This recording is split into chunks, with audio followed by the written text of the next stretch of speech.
Assalamualaikum warahmatullahi wabarakatuh. Alhamdulillahilladzi arsala rasulahu rahmatan lil alamin wa anzala kitabahu hudan lil muttaqin. Asyhadu an la ilaha illallah wahdahu la syarika lah, al-malikul haqqul mubin. Wa asyhadu anna Muhammadan abduhu wa rasuluhu shadiqul amin. Allahumma shalli wa sallim ala sayyidina Muhammadin wa ala alihi wa ashabihi wa man tabi'ahum bi ihsan ila yaumil amma ba'du.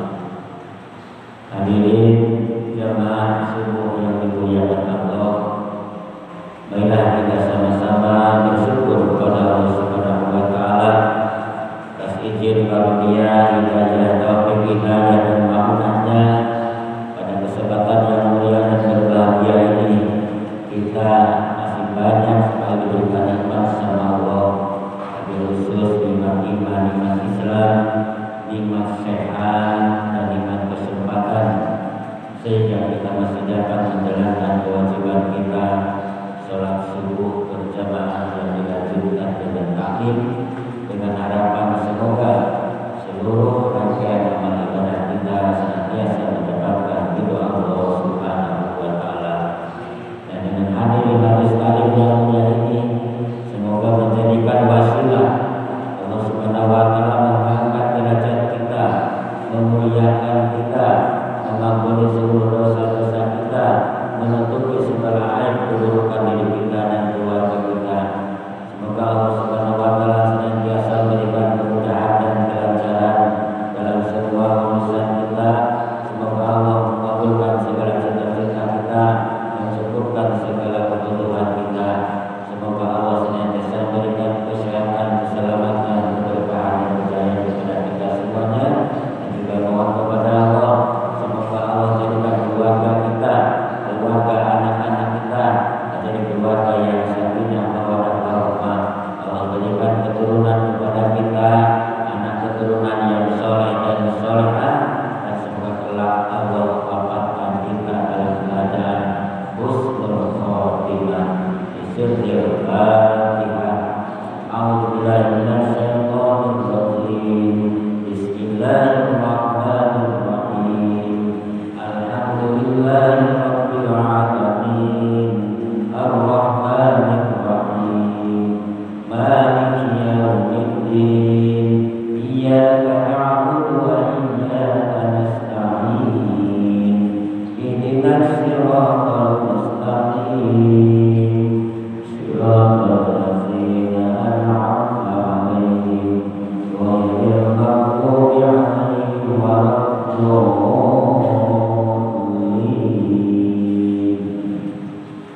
Hadirin jamaah yang Allah, kita lanjutkan kajian kita hadis Rasulullah SAW.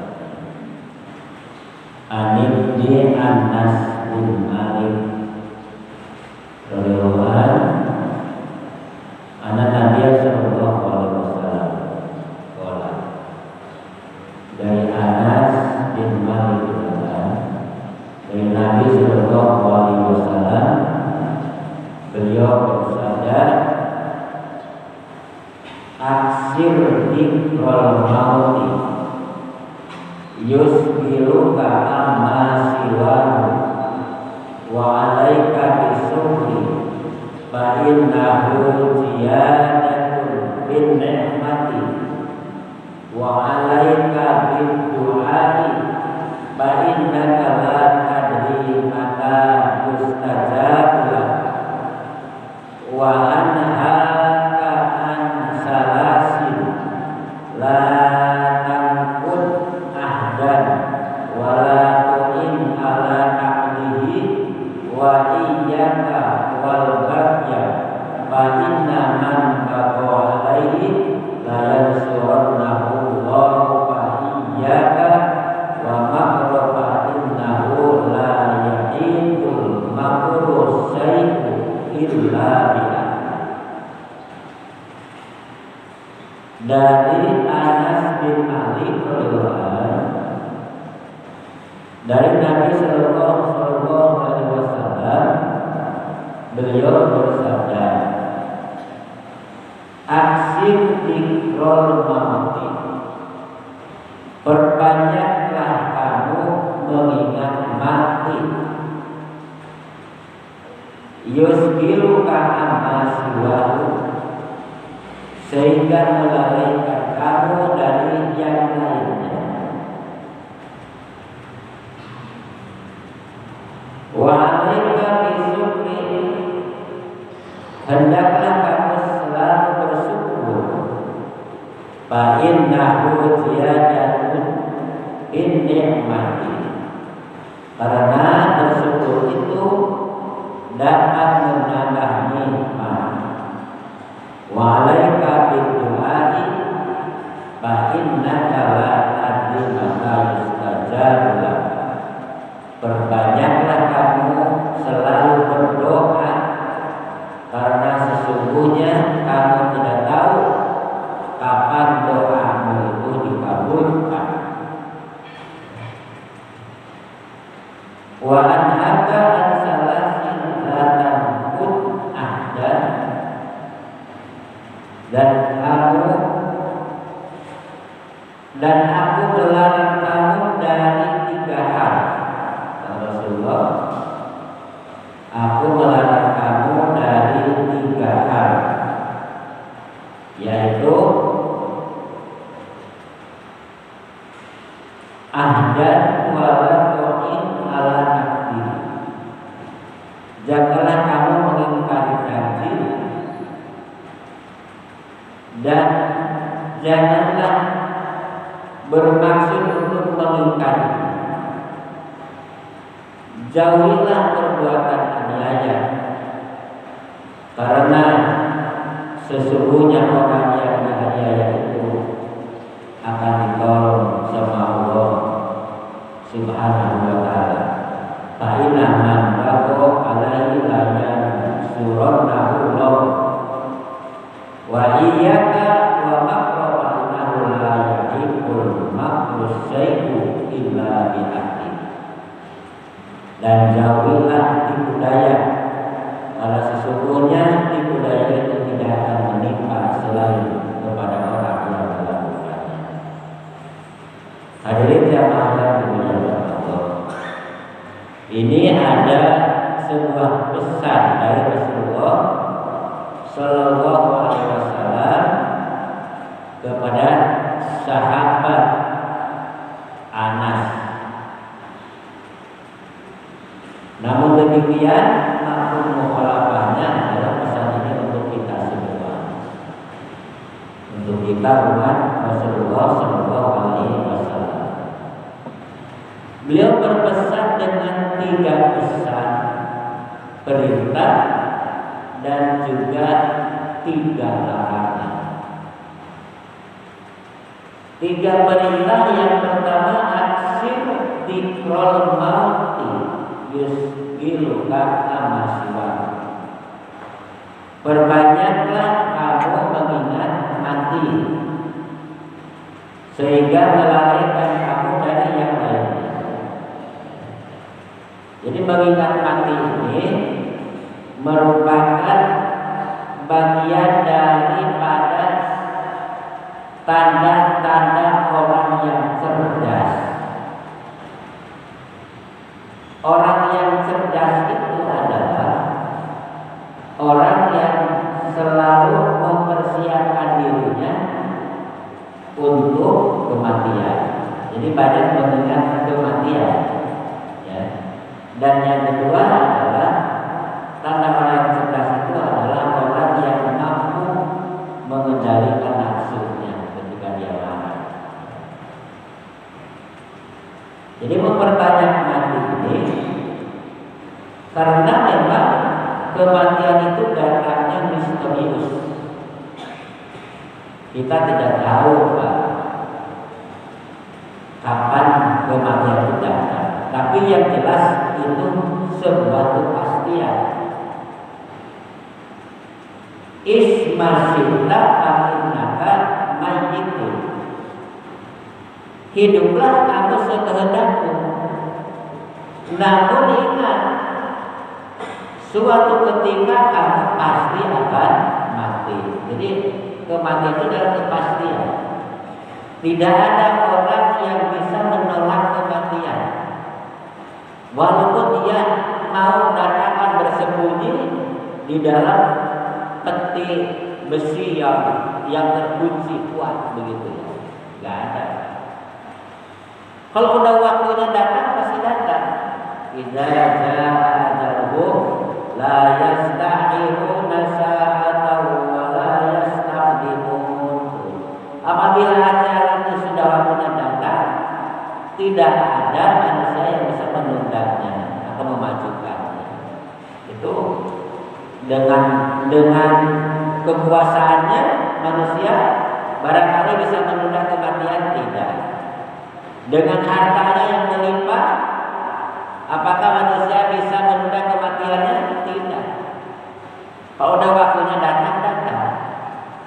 Karena kematian itu bukan disebabkan dia sudah tua, atau karena dia sering sakit, atau karena dia miskin, hidupnya susah. Bukan. Ya kalau udah waktunya, walaupun dia sedang sehat, mati datang, ya datang aja. Walaupun dia sedang kaya, harta melimpah ruah, kalau udah saat datang waktu kematian, ya mati saja.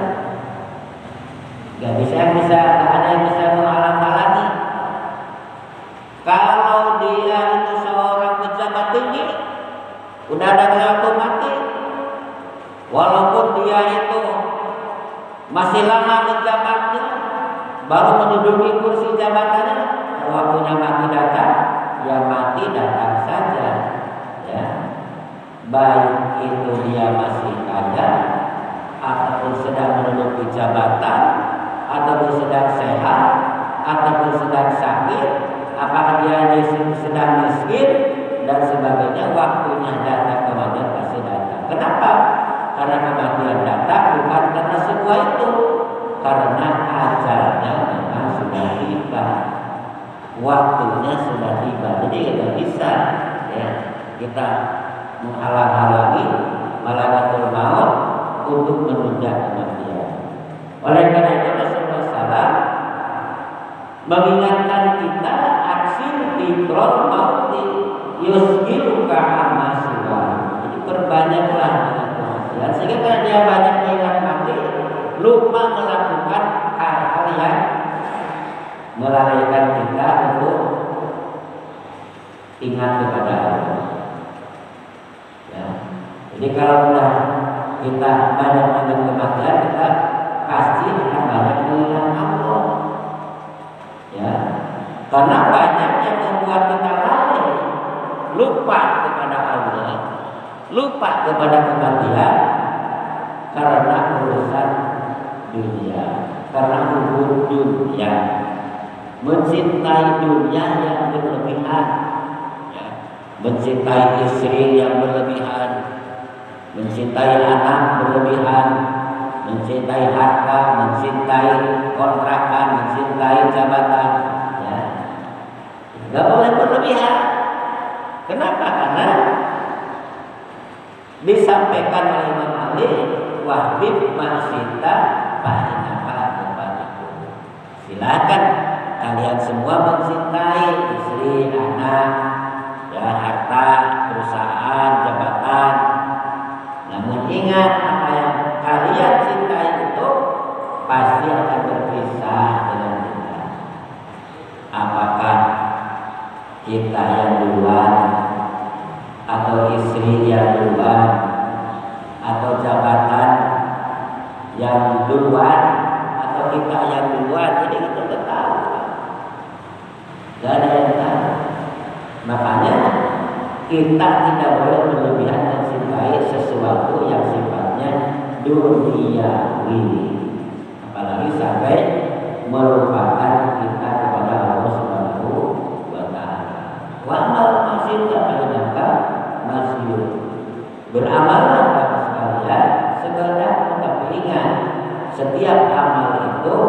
pasti ada balasannya. Ya, kita tidak boleh menganggap sepele, baik itu amal perbuatan yang baik ataupun amal perbuatan yang tidak baik. Jangan dianggap sepele. Yang kecil kalau dibiarkan terus-menerus kita kerjakan akan menjadi besar. Ya. Makanya kata Imam Ghazali, tidak ada dosa besar kalau dosa itu selalu kita ikuti dengan istighfar, diikuti dengan perbuatan-perbuatan baik, diikuti dengan berdoa kepada Allah Subhanahu wa taala. Dan tidak ada dosa kecil apabila dosa itu terus-menerus kita lakukan tanpa diikuti dengan istighfar, mengaku kepada Allah Subhanahu wa taala. Jadi jemaah yang dimuliakan Allah, ya. Jadi itu yang pertama pesan Nabi, kita harus banyak mengingat kematian, ya. Kalau kiri kanan kita, tetangga kita, keluarga kita yang meninggal dunia, jadikan itu semua pelajaran. Mau itu nasihat, karena ada nasihat yang dia, itulah nasihat yang itu adalah nasihat kematian. Kita bisa belajar dari orang-orang yang sudah mendahului kita. Wa alaika bisukri bainahu ziyadatun bin nikmati. Dan hendaklah kamu sekalian selalu bersyukur, karena bersyukur itu dapat menambah nikmat. La in syakartum la azidannakum wa la in kafartum inna adzabi lasyadid. Siapa saja yang mereka bersyukur atas nikmat-nikmat Allah yang diberikan kepadanya, maka Allah akan menambah nikmat. Bagaimana caranya bersyukur itu? Caranya bersyukur itu yang pertama, dalam hati kita akui, kita yakini kalau nikmat itu memang pemberian Allah. Ya, usia yang Allah berikan kepada kita, Allah yang kasih. Sehat Allah yang kasih. Kita bisa keluar masuk, napas kita Allah yang kasih. Tenaga Allah yang kasih, rasa Allah yang kasih. Kita bisa melangkah berjalan Allah yang kasih. Semuanya itu kita akui itu adalah nikmat dari Allah, bukan dari yang lain. Nikmat semua datang dari Allah. Kita yakin. Kalau ada itu dari manusia itu hanya wasilahnya saja. Kita setiap bulan menerima gaji dari perusahaan tempat kita kerja, tapi hakikatnya gaji itu pemberian Allah, rezeki dari Allah, nikmat dari Allah. Istri yang kita nikahi itu juga sama, merupakan nikmat dari Allah, rezeki dari Allah. Anak-anak nikmat rezeki dari Allah. Semua kita akui bahwa nikmat-nikmat itu datang dari Allah. Kemudian setelah itu kita ikuti dalam lisan kita dengan memuji Allah.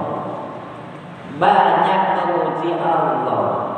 Alhamdulillah, segala puji bagi Allah. Bahkan kalau ada orang yang memuji kita, maka pujian itu kembalikan kepada Allah. Ya. Kalau ada orang, kita udah menolong orang ya. Terima kasih ya Bapak menolong saya. Berterima kasihlah kepada Allah. Kira-kira begitu. Ya, karena kita hanya itu juga pemberian Allah. Kita juga tidak bisa melakukan apapun kalau bukan karena Allah yang bantu kita. Kita tidak bisa melangkahkan kaki kita sampai ke tempat ini kalau bukan Allah yang melangkahkan kaki kita.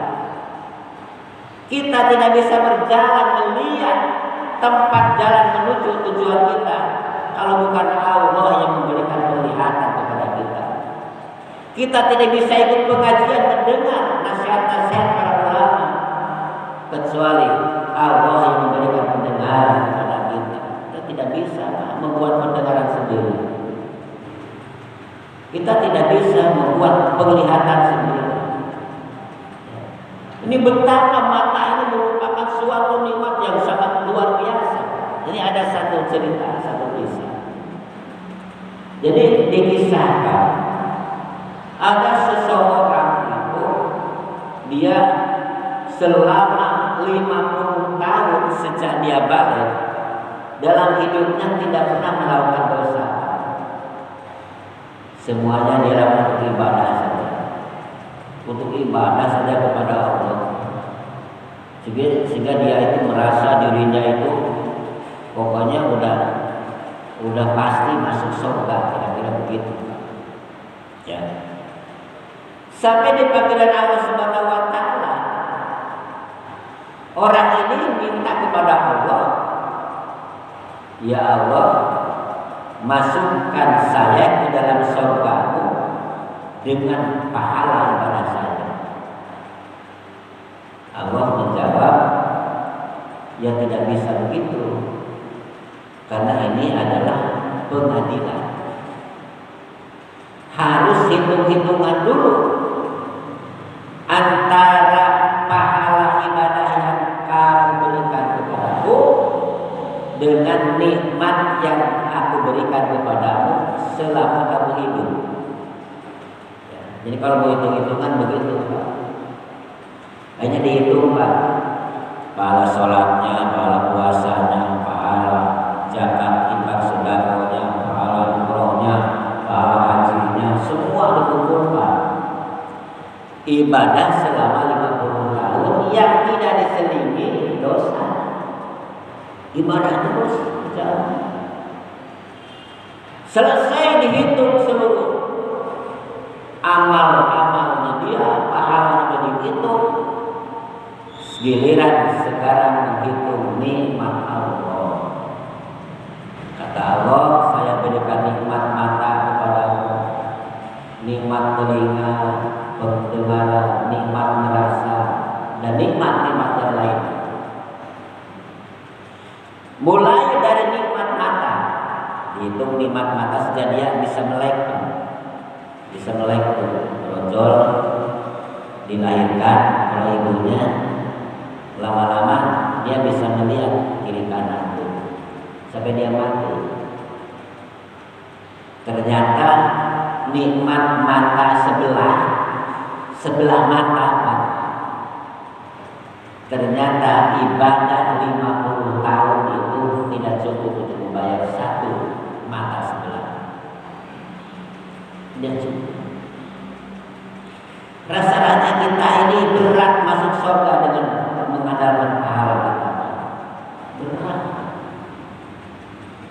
Kenapa?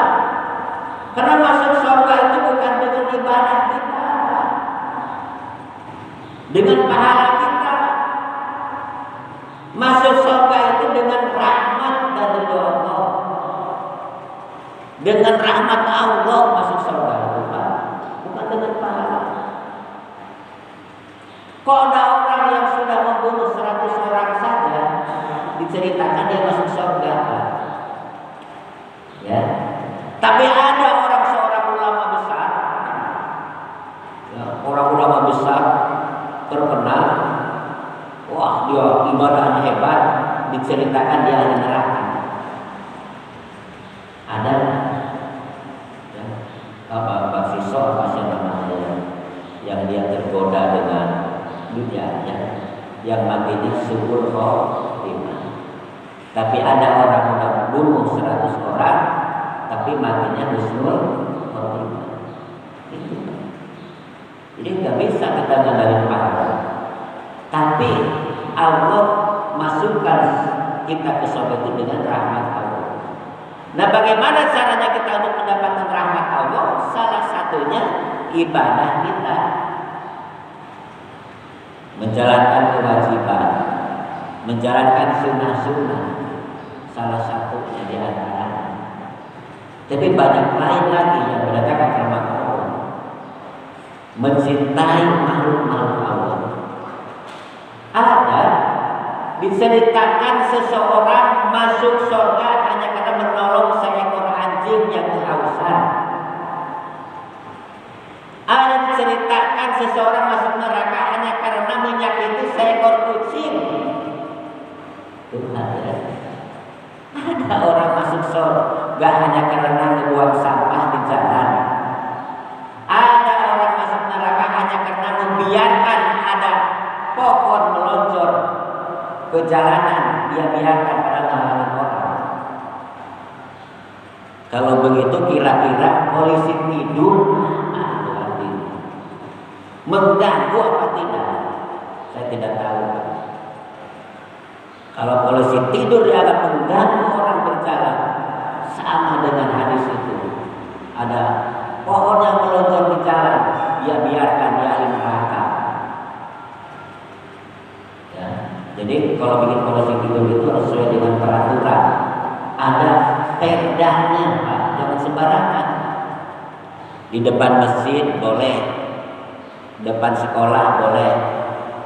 Supaya apa? Orang lagi sholat, orang tidak mainin klakson, mainin apa gitu ya, bunyi-bunyian yang mengganggu. Tapi tidak setiap pintu orang rumah bikin polisi tidur, ya, mengganggu.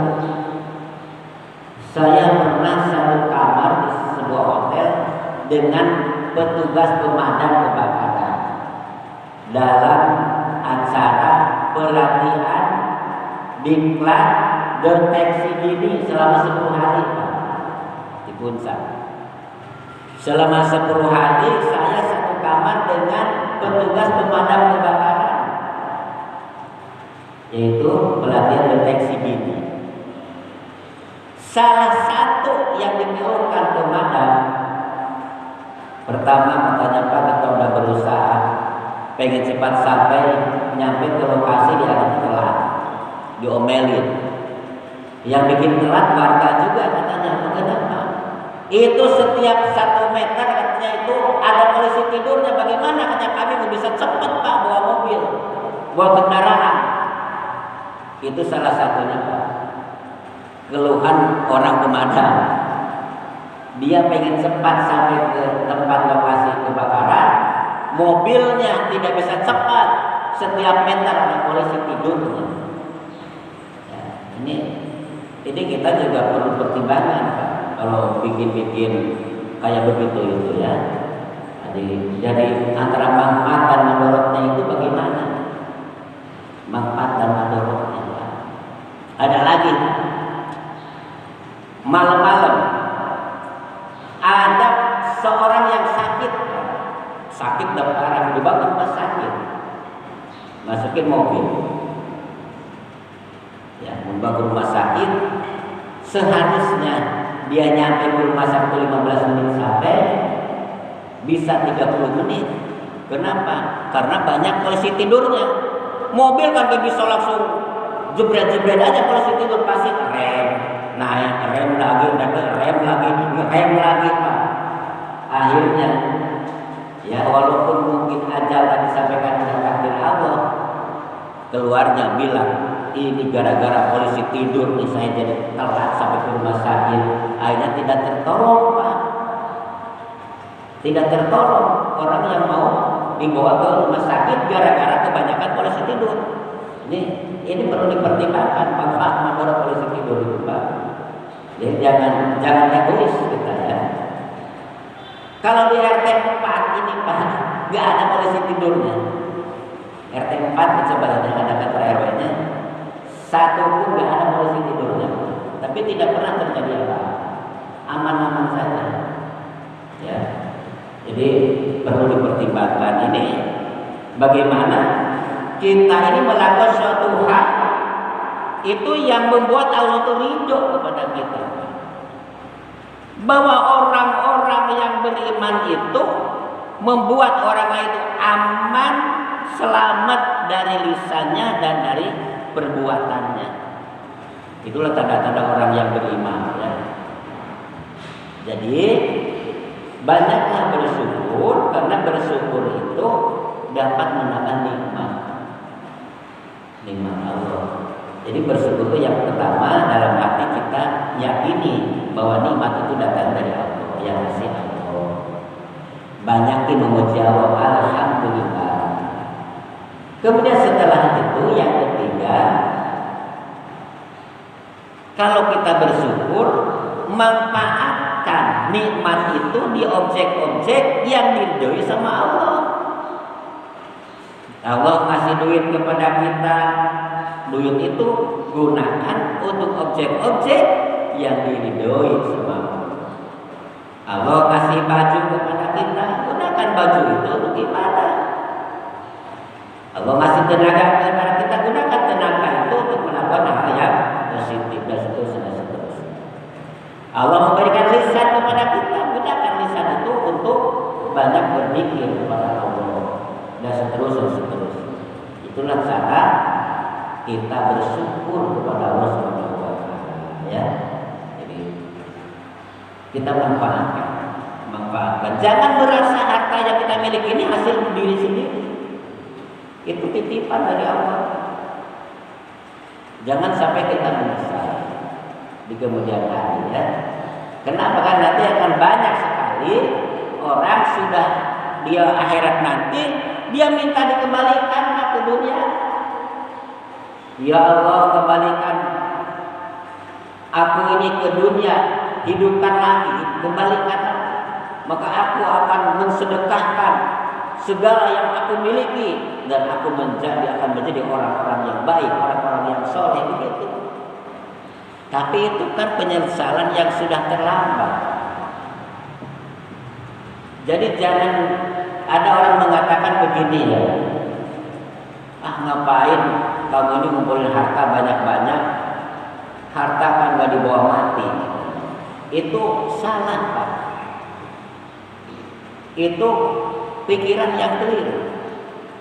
Harta itu harus dibawa mati, Pak. Harus dibawa mati. Karena harta harus dibawa mati. Abu Bakar Siddiq ketika ditanya Rasulullah SAW, wahai Abu Bakar, kamu akan nyumbang apa untuk kepentingan dakwah? Ya Rasul, seluruh harta saya akan saya berikan kepada Allah dan Rasul. Kepada Engkau. Itu artinya harta itu dibawa mati, Pak. Seluruh harta saya aku berikan untuk dakwah.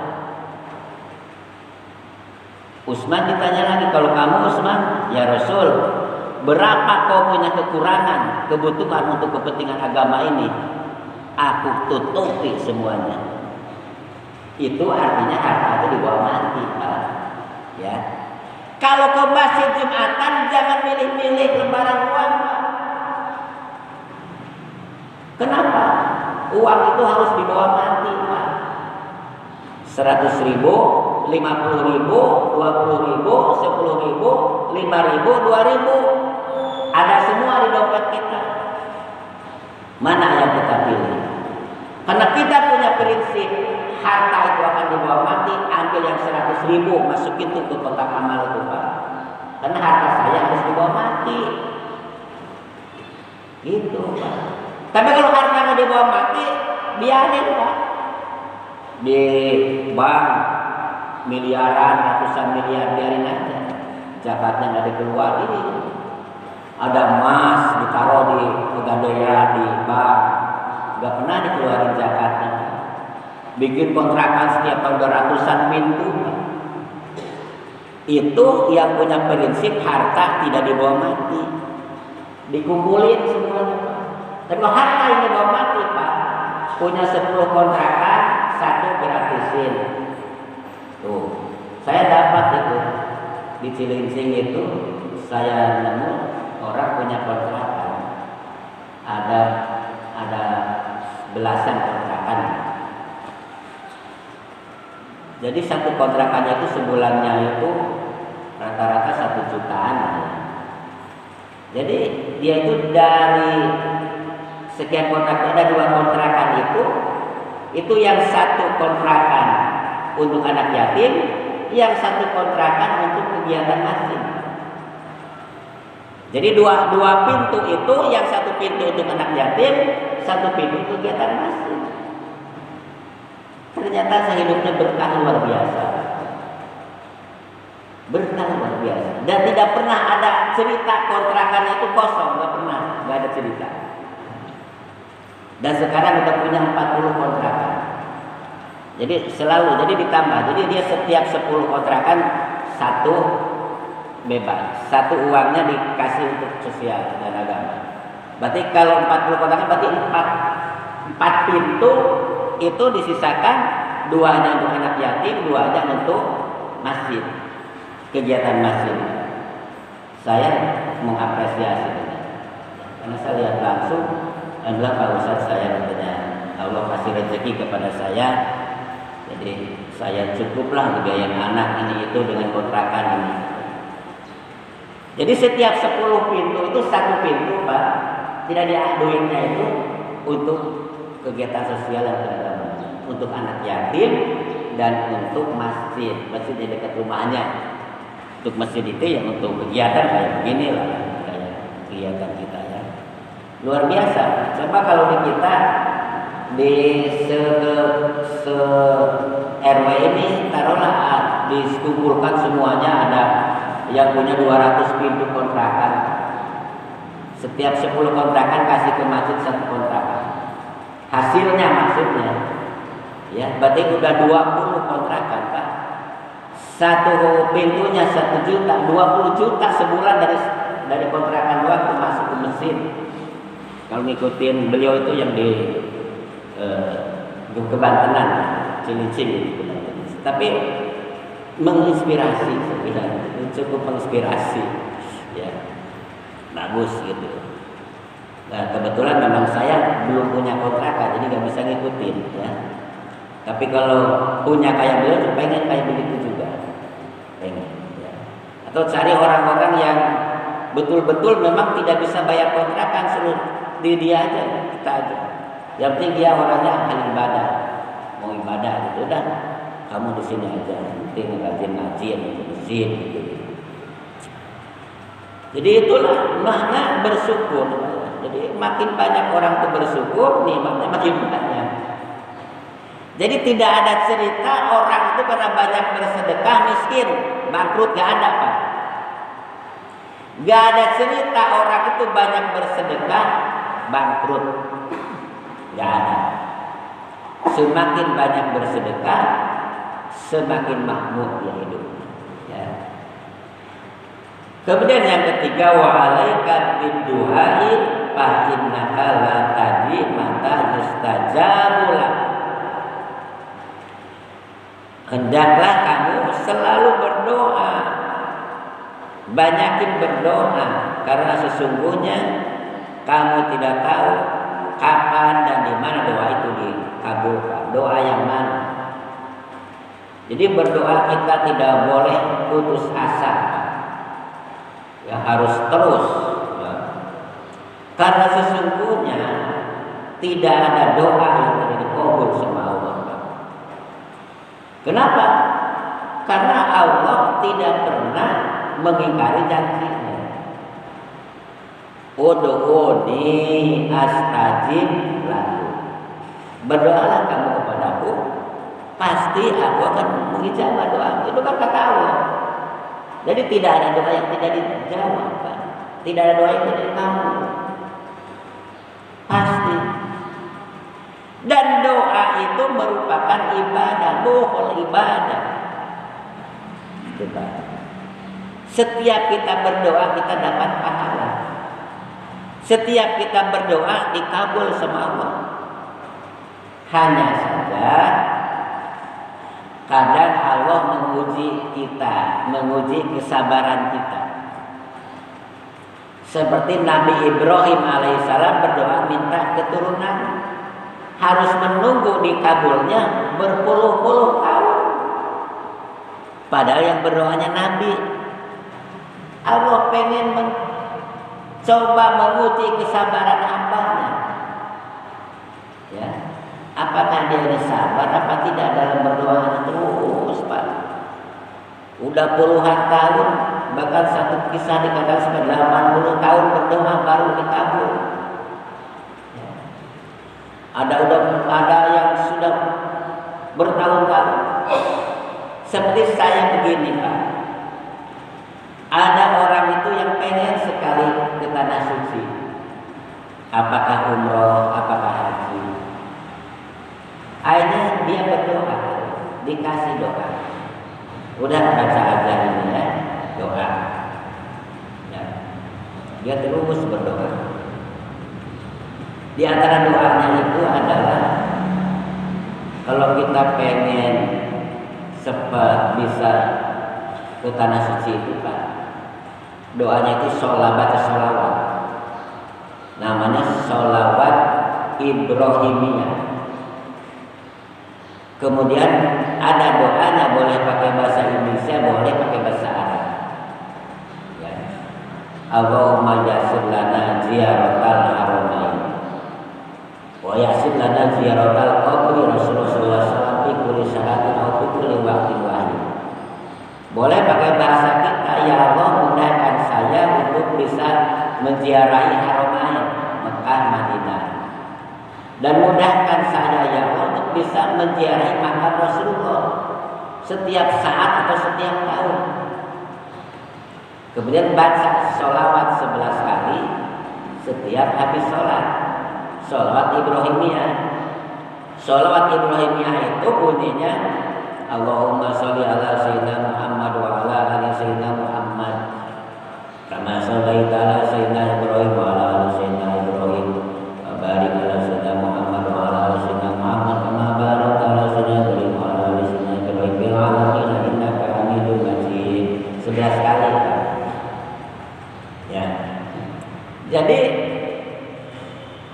ada seseorang yang dikasih doa itu ya, orang dekat saya, saking pengennya akhirnya diamalin doa itu setahun, 2 tahun, 3 tahun, belum juga berangkat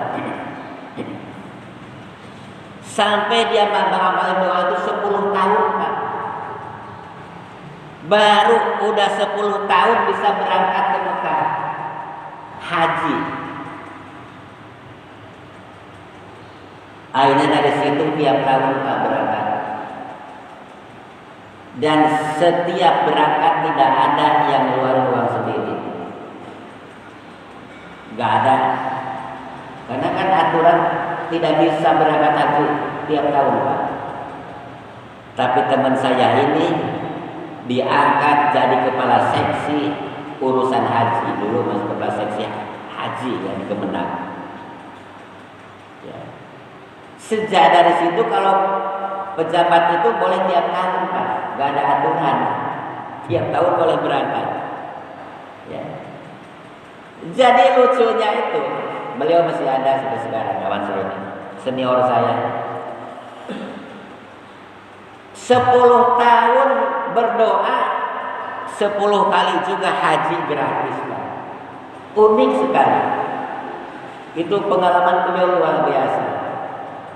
Katanya pada Allah, saya bacain doa tadi, diijazahin doa tadi 10 tahun doanya terus dibaca Pak. Tapi yang uniknya saya 10 kali berangkat haji gratis. Bahkan pulangnya dikasih duit karena jadi petugas. Kira-kira itu Pak. Artinya bahwa memang berdoa juga harus sabar. Dan kita yakin doa itu ibadah, setiap doa kita dapat pahala. Dan doa itu Allah kabulkan sesuai dengan kemauan Allah. Ada yang Allah kabul sesuai dengan permintaan kita. Kita minta Allah kasih A, kita minta sekarang Allah kasih sekarang. Tapi ada juga kita minta A, Allah kasih B. Kita minta sekarang, Allah kasih besok. Tapi ada juga kabulnya doa itu dengan tidak dikabulkan. Tuh, jadi tidak kabul itu dengan kabul itu tidak dikabulkan. Kenapa? Karena Allah tahu kalau dikabulkan itu akan membawa akibat tidak baik untuk dirinya. Tuh, Pak. Ya, contohnya siapa? Dulu sahabat, Pak. Sahabat kan maksa aku minta doanya, akhirnya sampai Rasulullah sendiri yang berdoa kepada Allah, akhirnya pengen jadi orang kaya kan? Ya, akhirnya dia tersesat dalam kekayaannya. Itulah sahabat, bisa sahabat begitu sangat viral ya. Dia itu tersesat dalam kekayaannya.